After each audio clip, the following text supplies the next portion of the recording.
Hello, beautiful souls. Today's episode is so good, and before we jump in, I have some exciting news to share. If you've ever wondered where you're blocking money, this is for you. I've created a free quiz to diagnose your money wounds so you can heal them and unblock yourself to receive more money. Just go to moneywoundsquiz.com and answer 6 quick questions to get your insanely accurate and potent results. And if you're loving my vibe and want to work one-on-one to call in more feminine energy wealth, I would love to hear from you. You can shoot me a DM on social media or go to emilywilcox.com to learn more. Hi, I'm Emily Wilcox. I'm a crystal-loving, coffee-drinking, money magnetizer and business coach. My mission is to help female entrepreneurs uncover their money wounds and heal them in community so that more money flows to embodied women and collectively uplevels the planet. After I built 2 7-figure businesses in the masculine energy of hustle and grind, I decided to ditch the belief that it had to be hard. I put those businesses in the hands of my capable team so that I could dive deeper and amplify what I truly love, the inner work. I use energetics, woo-woo, and a sprinkle of strategy to help women call in more money, joy, ease, and play. And I am the host of the M Makes Money podcast. In this inaugural episode, I'm going to be sharing the vision for the podcast and how it was born, and I'm also going to dive deep into my own story. Awesome. Let's jump right in. So, why did I start this podcast? Historically, money has been such a taboo topic, right? It's something that we have questions inside of our head about, but we don't feel like we can ask about it. We might be curious how much someone is making. We might want to know how much their investments are, what their net worth is, but we don't feel like we can ask those questions. And that information isn't being freely discussed. So there's tons of taboo and stigma about it. Even if someone felt comfortable discussing, they probably wouldn't, because they wouldn't want to be seen as bragging or, being totally rich and out of touch and that kind of thing. So what I've observed in the entrepreneurial community particularly is that often money isn't discussed, but when it is talked about, it's being talked about in this really highlight reel kind of a way, right? So in the same way that social media is kind of this curated experience where people just share little highlights of their life, when business owners decide to talk about money in the entrepreneurial communities that I run in, again, very much a highlight reel. We had our first 100K month. Oh my gosh, we had a $25,000 sales day. So it's just these little blips that talk really high level and don't really get into the nitty gritty of what does that actually mean, right? If you had a $25,000 sales day, amazing. Was that revenue or was that cash collected? Oh, you only collected $10,000. Okay. Did you have to do any advertising to make that sale? Oh yeah, we spent $10,000 on ads. Well, all of a sudden, a $25,000 sales day turns out to actually be $0 in net profit, right? And those are just made up numbers. So it may actually be an incredible day that they sold $25,000, but without those details and without that context, we really can't interpret what it means. And what I've experienced is that we interpret money talk through the lens of our own limited beliefs, our own kind of personal money stories. So if your story is like, man, I'm not worthy the way that other people are, you might use that to say, so-and-so just had a $25,000 day. I can't even make $10,000 a month in my business. I'm just not cut out for this. And you use it as evidence against your own self-worth. And again, you have no idea the context. If that $25,000 in a day was actually $0 in net profit, boy, wouldn't it be nice to know that? Not because it means that the other person is bad or they suck as a business owner, but because it would give you additional context that would actually be useful for you as a business owner and might prevent you from weaponizing that information as a tool against your own self-worth. So I'm here for more talk about money, more transparency around money, more depth around money. And I'm just not seeing a lot of that being talked about. So either money is not talked about at all, or it's talked about in this very highlight reel kind of way. And I want to dig a little bit more into my own experiences with that over the last year and a half. So about a year and a half ago, I made a significant 5-figure investment into a business mastermind. So it cost $24,000 for 6 months inside of this mastermind, where I would receive group coaching, access to a private Facebook community, and the opportunity to go to live gatherings every quarter. And there were several hundred people in this mastermind, and it was founded by 2 guys that one is in his early 30s, one's in his early 40s. 5 years ago, they didn't even have a business, and now they're on track to have net worth in the billions. So they've done incredibly well. And what was amazing about being plugged into this community is that entrepreneurs inside of this community were talking about money in a way that I had never experienced before. So they would talk about what their monthly revenue goals were, what they actually achieved last month, how much cash they collected. And so it was so interesting to just see numbers all around everywhere, from all different types of businesses, all different sizes of businesses. So people were sharing their numbers when they were collecting $4,000 cash in a month. People were sharing their numbers when they collected $900,000 cash in a month, and everything in between. And I really saw the value in having conversations about numbers. Why? Because I was able to experience my own limiting beliefs and my own personal bias and my own triggers in a way that otherwise would not have come up. So I'll give you an example. Someone in this community, their business was, helping veterinary offices get more leads. So in my mind, if you had asked me how successful is that business? Does that sound like a good business model? My limited belief was how many vet offices really need leads, and how much are they really willing to pay for that? That sounds like a really niche industry. I don't know how scalable it is. I would have had a lot of beliefs around just scarcity and lack. But then seeing this guy's numbers, and he was like, oh yeah, I just collected, $250,000 last month. I was like, oh, damn. Apparently the business of providing leads to veterinarians is actually pretty lucrative. So one thing that it did for me was it helped me see that there's actually abundance everywhere in all of these niches and all of these businesses that in my mind wouldn't have made sense or would be too small or would be difficult to scale. People were making really significant amounts of money, or at least collecting significant amounts of revenue.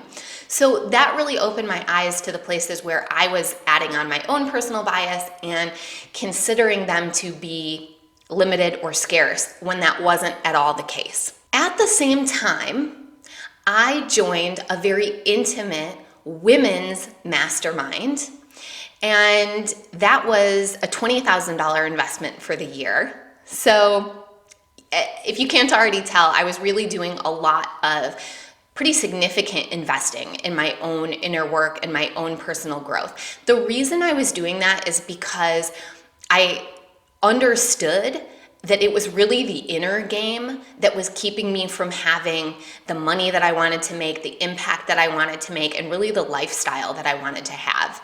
And so it wasn't just about learning, the 5 steps for running profitable Facebook ads. I really had to get into a different mindset about money, about abundance, about opportunity, about what a big business was and a small business, and really just kind of retune and rewire myself. So inside of this intimate women's mastermind, money really was not discussed regularly. It certainly was not taboo, so it wasn't that, but I think because money is taboo in general in society, unless we create spaces like this kind of bro mastermind that I just mentioned, where it's expected that you're going to talk about money and it becomes a safe place to talk about it, and you see other people talking about it, and if you raise your hand for coaching, they're going to ask you how much money you made, and it just becomes part of the culture. We tend to default to the overarching culture that we have, at least here in the United States, where it's taboo to talk about money. So even though it wasn't technically taboo inside of this women's mastermind, it just was not discussed regularly. And the sense that I really got is that these are women entrepreneurs who had varying degrees of success and that really desired to make more money and desired to grow their business and desired to grow their impact. So I do believe that that was a primary driving purpose in women investing $20,000 to be in that mastermind. And yet they weren't able to fully own it within the container, within the group discussions and group coaching. So what ended up happening is that although these women wanted to make more money, the discussions would typically revolve around what I would consider to be surrogate markers. So they would talk about things like, oh, I'm attracting more clients.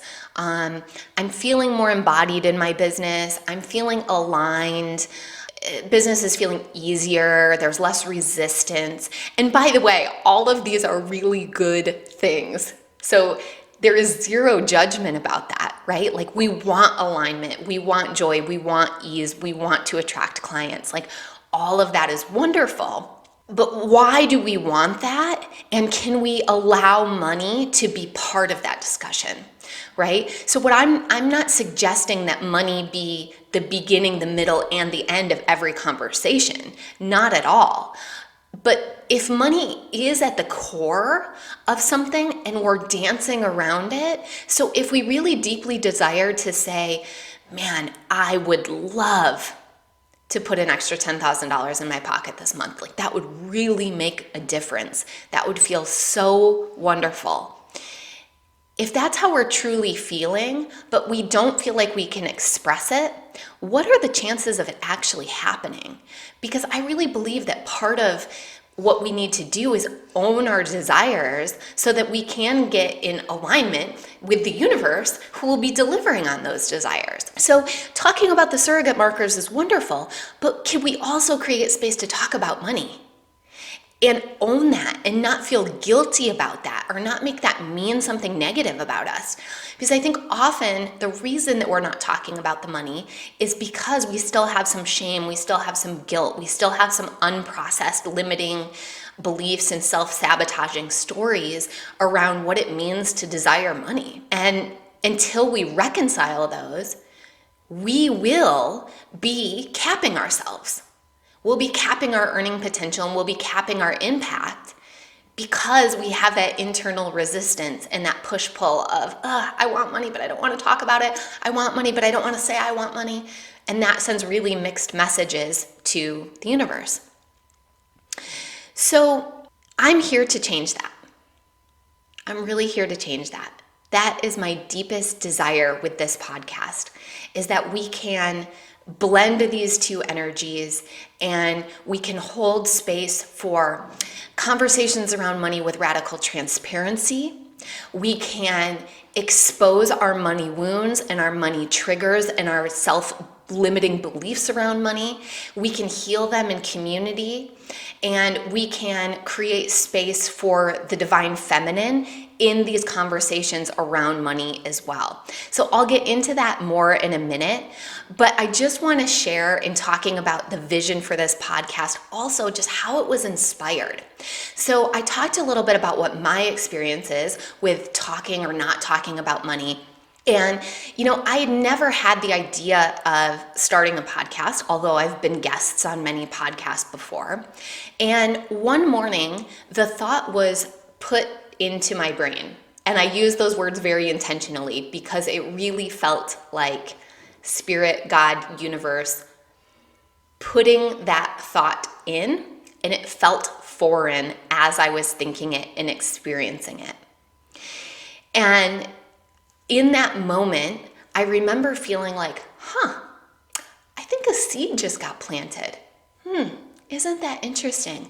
And I looked at myself in the mirror, and I was kind of moving my head around and just looking at my reflection and just like trying it on for size. Like, am I a podcast host? Is that what we're going to do here? And 2 hours later, I received a text from someone that I don't text with. And the very beginning said, I could listen to your voice all day. I hope you start a podcast. My mind was blown, and I really felt that that text was divine confirmation that yes, indeed, a seed was planted, and that this is part of what I am supposed to be doing in this world.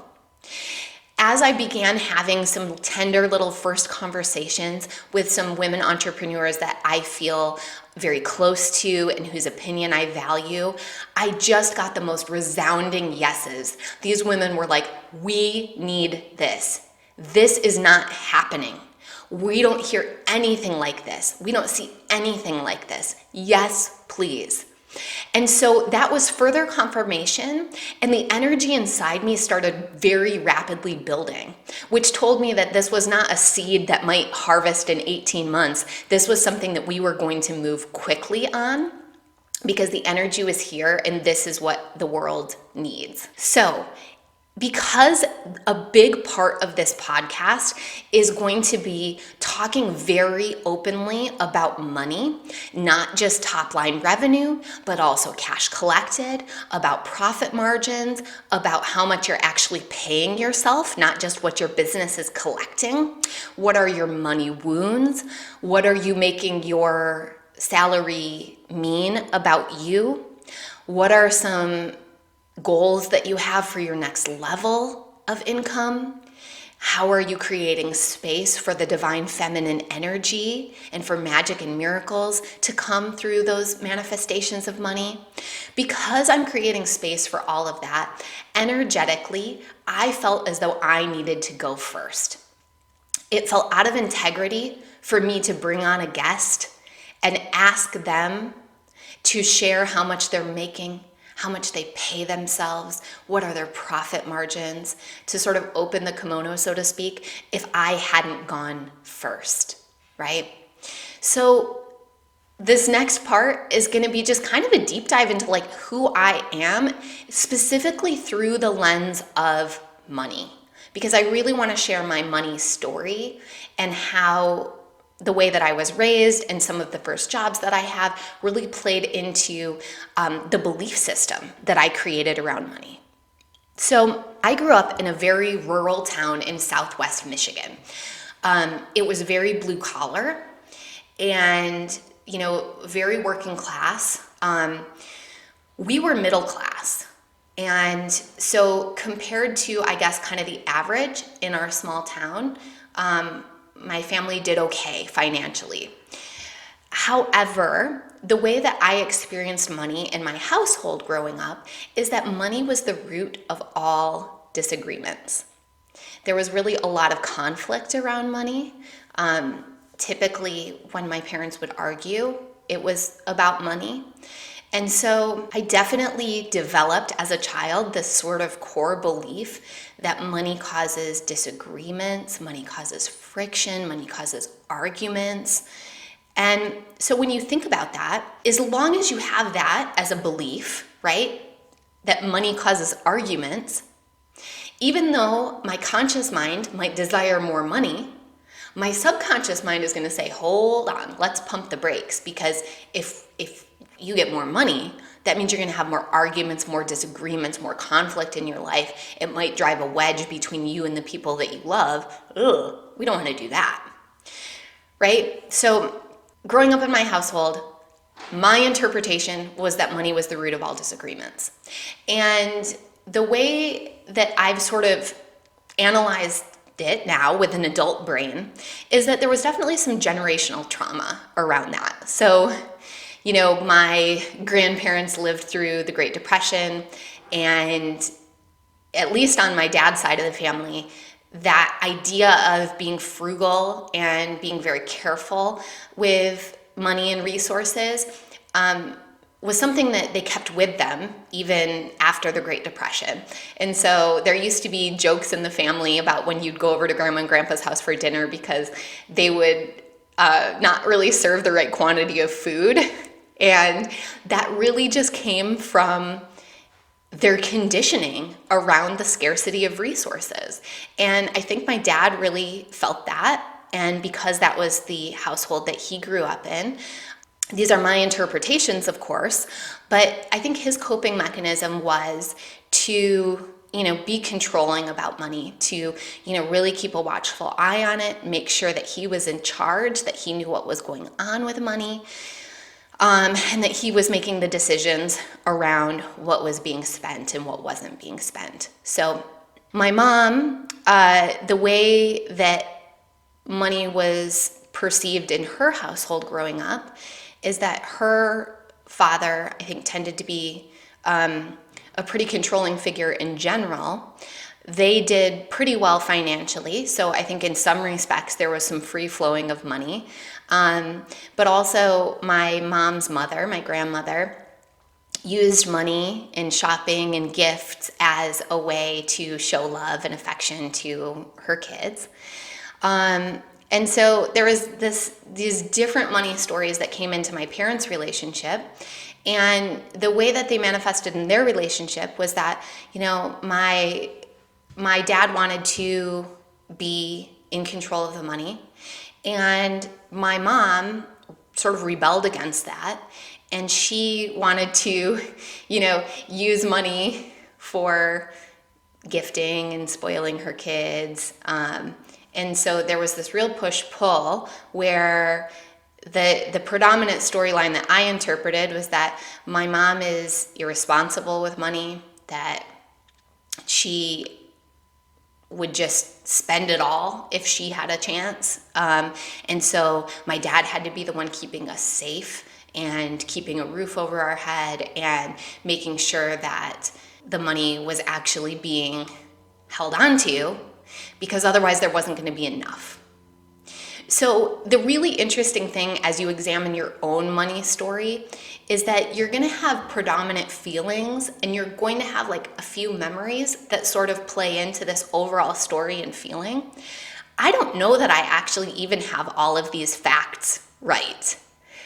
So, if my parents were to listen to this, they may fact check some of it. But what I know that I have right is the way that I felt and the messages that I carried forward. That's not the same thing as accuracy. And so what's actually really helpful for us is to focus more on what was the feeling? How did we interpret it as 5, 6, and 7-year-olds, right? When we didn't have all of the facts, but we created a story, and then we've carried that story into adulthood. And if I had to characterize the story in a very simplified way, I would say there's not enough. There's not enough. That's definitely the energetic signature that I felt from my childhood. I deeply felt the lack and the scarcity. Now, I remember at one time only having 2 pairs of jeans that fit, and just wearing them every other day to school. And I wanted new clothing so badly, and I wanted some of the styles that, the more popular kids were wearing. But because money was the root of conflict, I hesitated to ask my parents for those things. Maybe I did ask them sometimes and I got a no. But the way that I felt was that money wasn't available. There wasn't enough. If I were to ask for it, there might be a disagreement. And so the easier way to keep the peace was to suppress my own desires. So I remember, I think I was in 4th grade, and there was going to be a solar eclipse. And so, the the moon, is that where the moon covers the sun or the sun covers the moon? Whatever it was, you had to get these special glasses in order to be able to watch the eclipse. And so one of those forms went home from school where, you either needed to check the box, yes, I want eclipse glasses and I'm gonna pay the $5 or whatever it was, or no, I'm not. And I don't even know if I asked my parents. I may have just made that decision on my own behalf to not ask them, but I remember not having eclipse glasses. And so, all of us had to go out on the playground on the day where we got to watch the eclipse. And those of us who didn't have eclipse glasses, basically had to walk with our heads down, just looking at the ground. And we didn't get to look up at the sky unless we were able to borrow a pair of glasses from a friend, and then we could put them on and take a look up there. And it's funny that I remember that even now. And to me, that's part of this story that my little child mind built around lack and scarcity. So other examples, I never had a varsity jacket. I never had a class ring. I just remember when those things came home, even though I deeply desired them, it was like I would look at the price and just decide that it wasn't even going to happen. And so then I tried to convince myself that I didn't really want the thing. But deep down, of course, I did. I just did not want to start an argument. So I learned how to suppress my wants and desires in order to keep the peace. And into adulthood, that was my pattern, and really focusing on delayed gratification. Now, everything that I've shared thus far was all in my subconscious mind. I wasn't even aware of this undercurrent of there's not enough until probably about 2 years ago. And the reason it came into my awareness is because I became a full-time entrepreneur 3 years ago, and I built my businesses in a lot of masculine energy, wounded masculine energy, really struggling, hustling, making it hard, right? I had to work hard for the money. And we grew to a certain level for sure, right? You can work hard and more money will come to you, but it was a difficult way to grow. And I started digging into why, what's going on? How come I feel like I'm meant for this big thing? I feel like I'm meant for more money. I desire more money. Why is it so hard? And I could feel resistance in my body, and I could feel almost a fear of money. And this inner knowing came to me, and it was like, you're the problem. You're the reason. You're limiting your business's success. So I'll pick up on that story in a minute, but I'd love to just rewind a little further so that we can really talk about some numbers and just kind of connect the whole history here.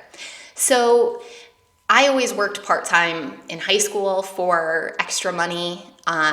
In college, I worked at a high-end restaurant as a waitress and made, pretty good money. It was cash, tips, and the arrangement that I had with my parents is that they were going to pay for my college, and I needed to pay them $1,000 per academic year as my share of that, which is amazing. But at the time, $1,000 felt like a lot of money, particularly just working part-time, being in school full-time. And so I really just focused on that. I was already good at suppressing my desires at that point and focusing on delayed gratification. And so, I worked hard for money, I made money, and was able to make good on that $1,000 per year obligation to my parents. When I graduated college, I came out to California and was working as a horse trainer, of all things. So if you don't know that about me, I am a very, very accomplished equestrian, and I came out to work on an Arabian horse farm. And that was my first experience being around people that had a lot more wealth. Because I had grown up, again, in a very blue-collar area, the rich people in my little town of 5,000 people in Southwest Michigan was very different than even just your average person, much less your wealthy person in Southern California. So the clients that I was working with at the horse ranch, it was really interesting to be around people where, buying a horse for $10,000 was no big deal. Paying $700 or $800 a month for your horse to be boarded and trained by someone else was no big deal. Paying $2,000 to $3,000 for a weekend horse show was no big deal. Paying, thousands of dollars to buy the saddle and all of the equipment and the horse show outfits was no big deal. And so that helped, sort of open my eyes to different levels of wealth. And at that time, I was making $18 an hour. I had asked for $15 an hour. Or no, I'd asked for $18 an hour thinking that we would negotiate down to 15, and they accepted at 18. So I was like, yes, this is amazing. I also worked 6 days a week. So I got 8 hours of overtime every week, which was time and a half. So I really felt super happy with the amount of money that I was making at that time. The next job that I had was at a small little startup where I was selling in-home tutoring. And, my salary was something pretty small in hindsight. It was I think $30,000, maybe $36,000 salary. And I was supposed to get bonuses on top of that. But the bonus system never really ended up panning out. And I found out pretty quickly that I just could not survive on so little. Like in Southern California, where rent was $1,600 a month and there were just a lot of expenses. I owned a condo at that time and the market crashed. I ended up having to foreclose on it. It was not a pretty picture financially. And I went into a lot of debt because I was trying to avoid the foreclosure. And I thought about money a lot. And it was a major stress point in my life. And so I really needed to start looking at careers that would bring in more significant income. And I arrived at the idea of doing pharmaceutical sales. And so I interviewed and I got a job doing specialty pharmaceutical sales, and I was offered $66,000 as a base salary. And I just remember being blown away by that offer. I did not negotiate. As soon as I hung up the phone, I was cheering and doing a little dance and just honestly couldn't believe that someone was going to pay me that much money. And of course there would be bonus on top of it because it was a sales job.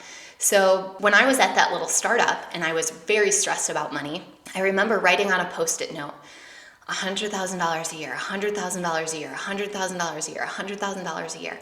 And I had that Post-it up next to my desk and I would look at it every day because in my mind, if I could make $100,000 a year, that would be the pinnacle and I would be totally set for money. And my first full year in pharmaceuticals, I made $98,000 or something like that. So that was the beginning of me really earning six-figure salaries. The funny thing is that my manager, her name was Megan, she wasn't the one who put together the offer of $66,000. That was done by HR.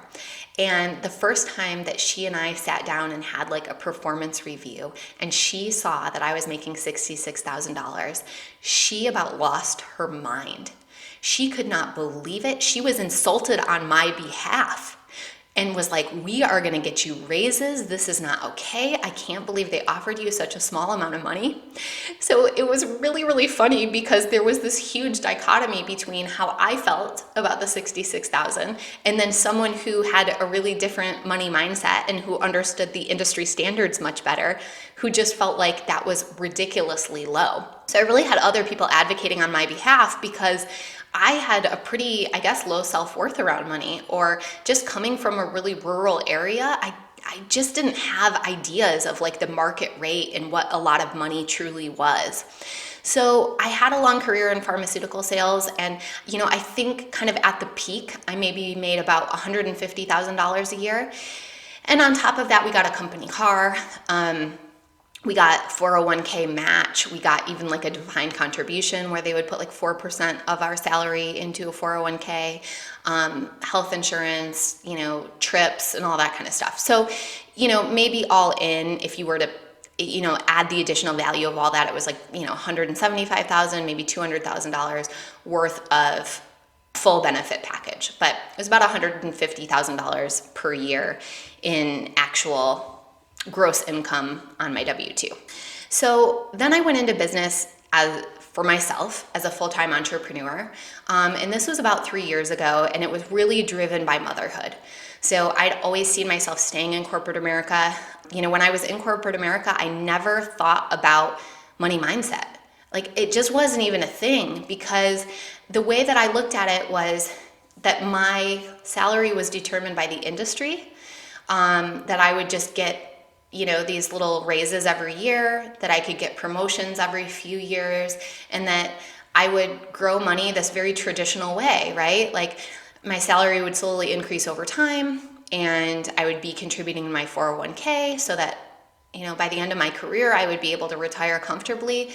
And I never attached my self-worth to my income. It felt like that my income was determined by the market, that it was determined by external forces, and I was just playing within that system. Once I became an entrepreneur, everything changed. And, I truly believe, and having had contact with so many entrepreneurs now, that if you want a fast track in personal growth and development, become an entrepreneur, because it exposes so much that can otherwise just remain in the subconscious.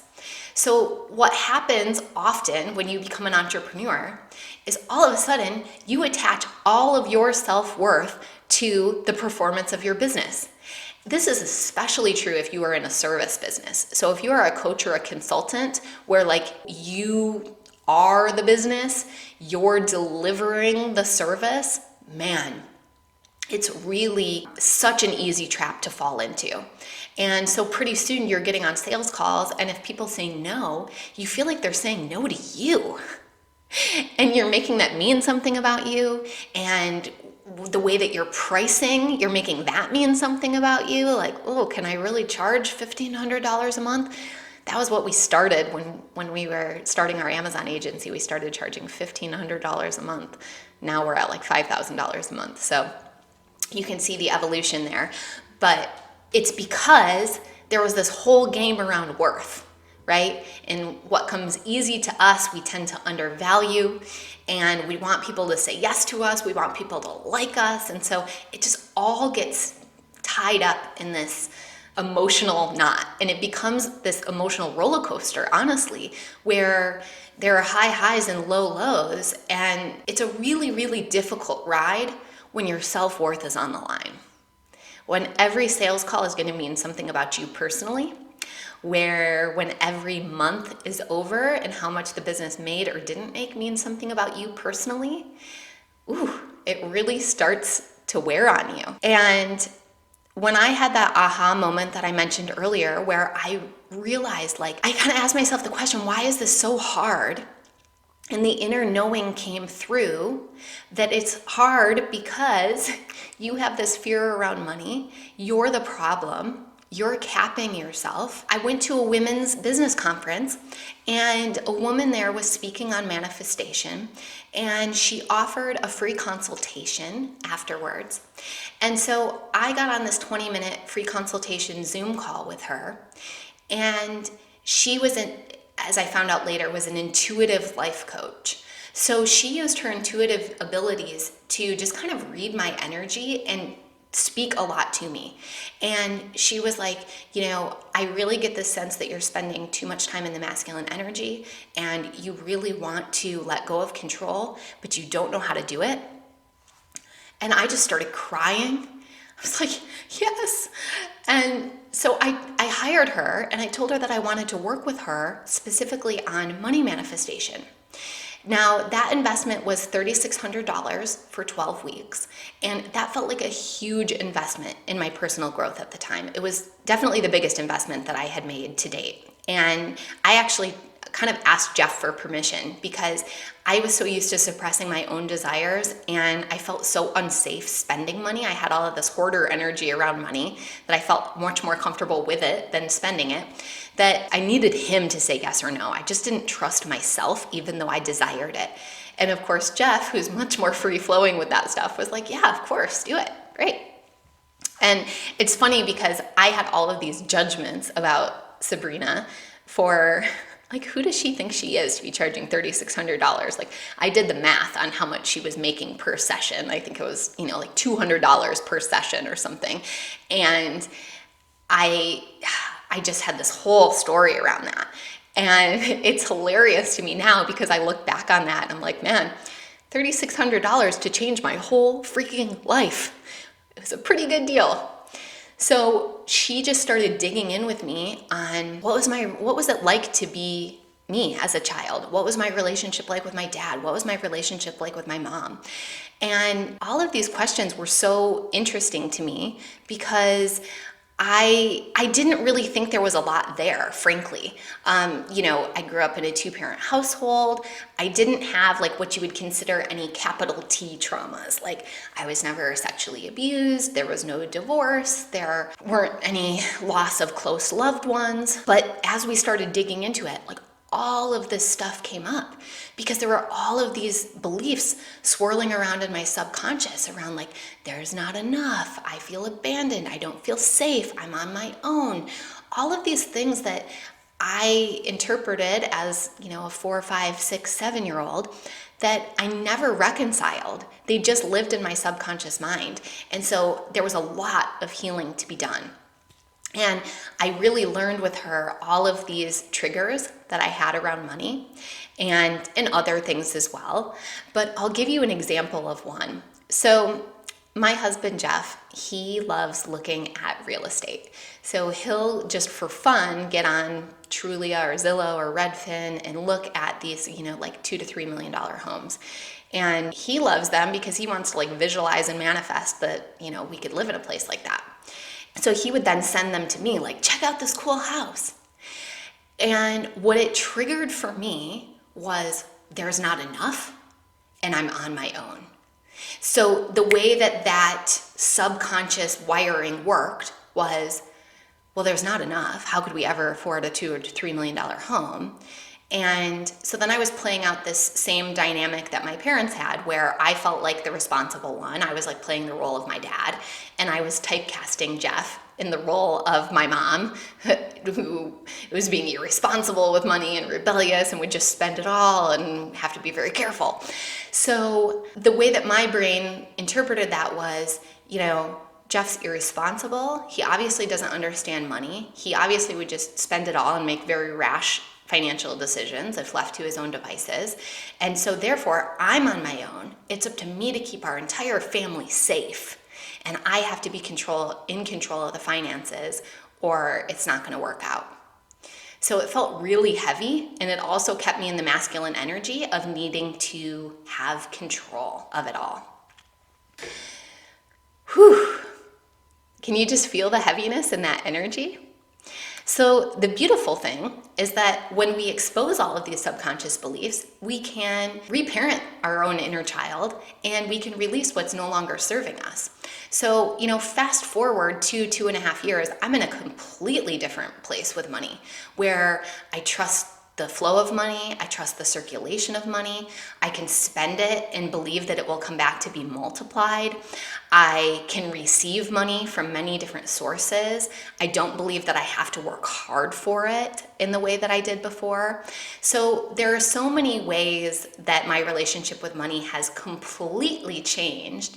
And it's really due to all of this inner work. Some of it was facilitated by a coach, and then a lot of it has been self-led now that I really understand what's going on. So why do I love money? Why do I want to be having this conversation? The thing I love about money is that it is this tangible measure, right? It's very easy for us to count or see on a digital screen.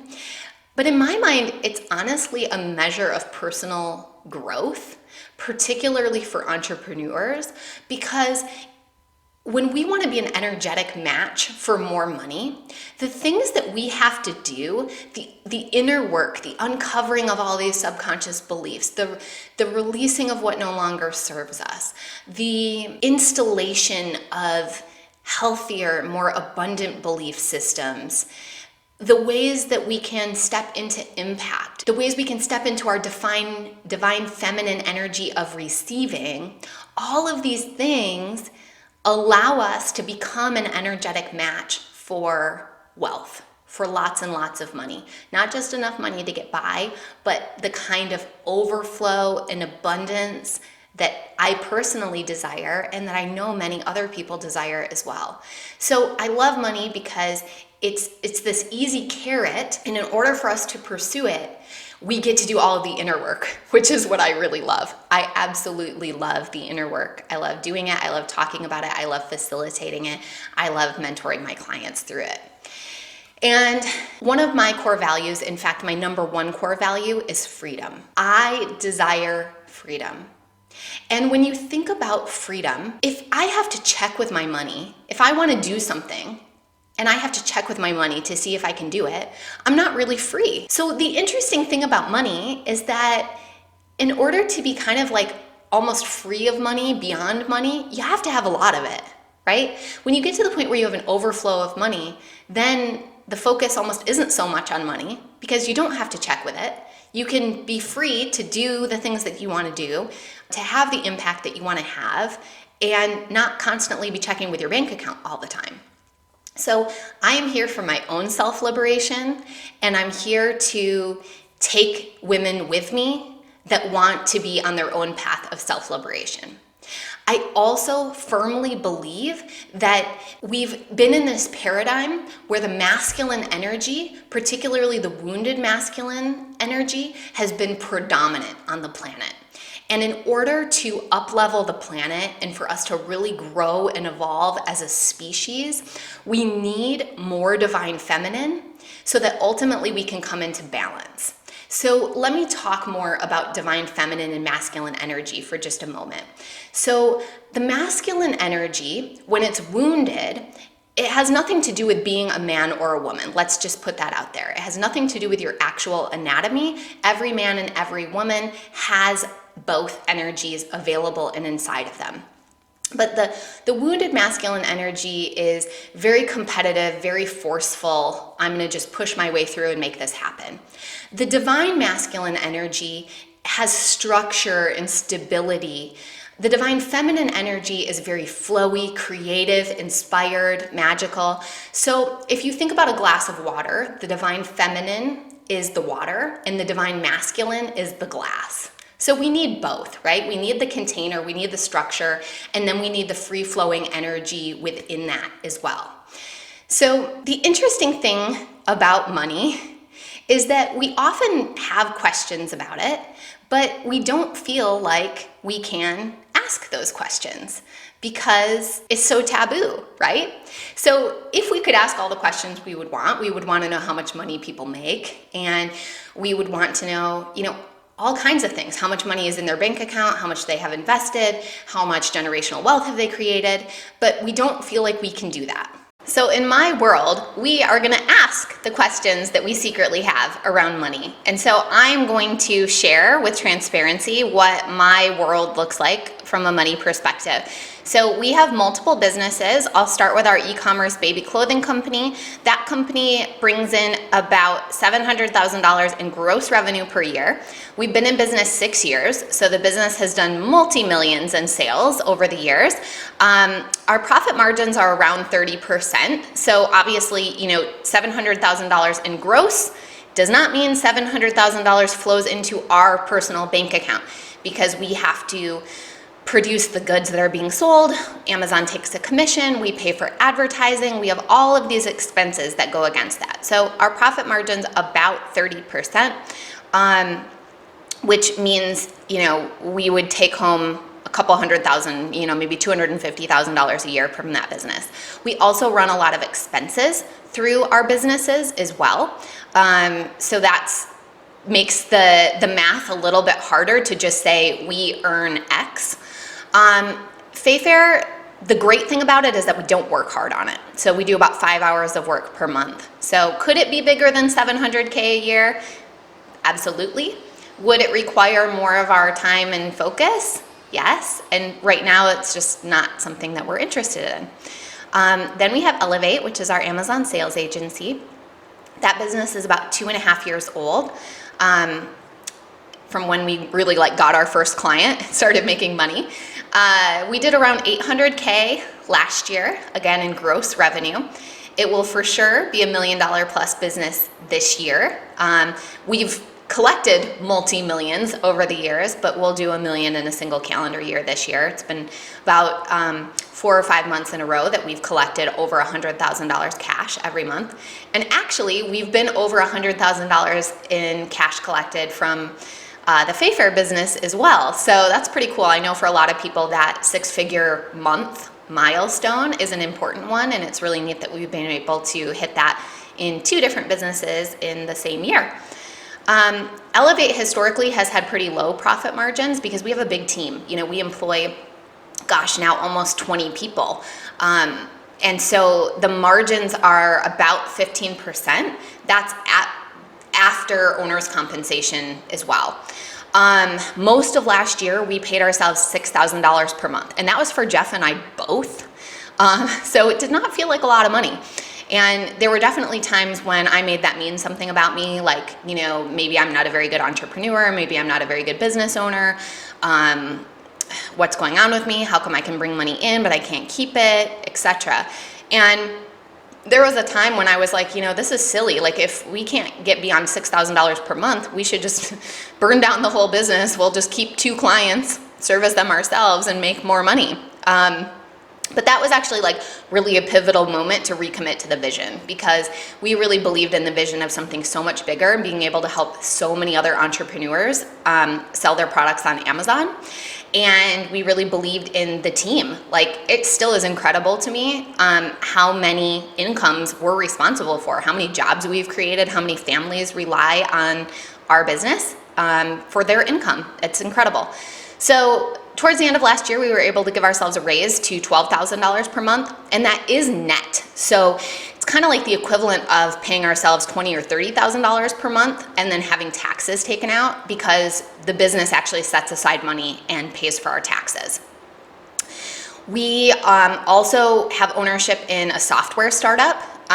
We don't take any money out of that yet. In fact, we invested in $20K, and then we've done a venture capital raise. So at the time of this recording, we've raised, I think, about $275,000. So that's one of those companies where you have to lose money in the beginning, and that's why you take on venture capital, but the goal is to turn it into a company that's, $100 million company. So that one's pretty exciting, doesn't require much in the way of effort on my part. And then I have this coaching business as well, which is really new. So the income is about $10,000 is what I have out in invoices that I should be getting paid for in the next few days, actually. So I feel super good about that, but I'll continue transparently sharing my numbers as we go. Because this is something that I'm going to be asking guests about, I want to be really clear about what was I making it mean, or what am I making it mean about me, this amount of money and how much we make. And one example was the first time that we hit 100K per month for Elevate. It had been a goal for a long time, and we finally hit it, and frankly, I felt kind of bad, actually, afterwards. We forced ourselves to celebrate. We did a fancy dinner with our business partner who was in another state at the time. So we all got fancy food and met up on Zoom and that kind of thing. But to me, it was a testament of needing to do more inner work, because I think a lot of times we do this. We have this idea of how we're going to feel when our business hits a certain amount. When I get to 10K a month, when I get to 100K a month, when I get to $1 million in a year, whatever it is, we think that we're going to feel differently. And of course, that's circumstantial, right? We're hoping that changing our environment, our outer environment, will change our inner environment, and that's very rarely the case. So when I kind of felt bad after hitting $100,000 in cash collected in a single month, I had to do a little more inner work around what am I making this mean, and are there other ways that I can just allow myself to feel that and have that disconnected from the amount of money that we're making. So, I've definitely weaponized my income against myself as an entrepreneur, where I felt like I wasn't good enough and the money was proof of that. Now I feel really, really good about where we're at, particularly with the amount of effort that's required. So I feel like we're finally at this stage where I'm experiencing the payoff of the work of building a machine. And so now I've got 2 different companies that are very much machines. They have incredible team helping to make sure that they run, and my involvement gets to be more minimal. That feels so good to me because I desire freedom, and because I really believe that this coaching, this podcast, this message is really the impact that I'm supposed to be making. And so now I have the freedom of time to really pursue that more deeply. So in future episodes, I would be happy to talk about the ways that we're not just making money, but also keeping it, multiplying it, creating generational wealth. But I think I've kind of covered enough of the overall financial picture in my household for now.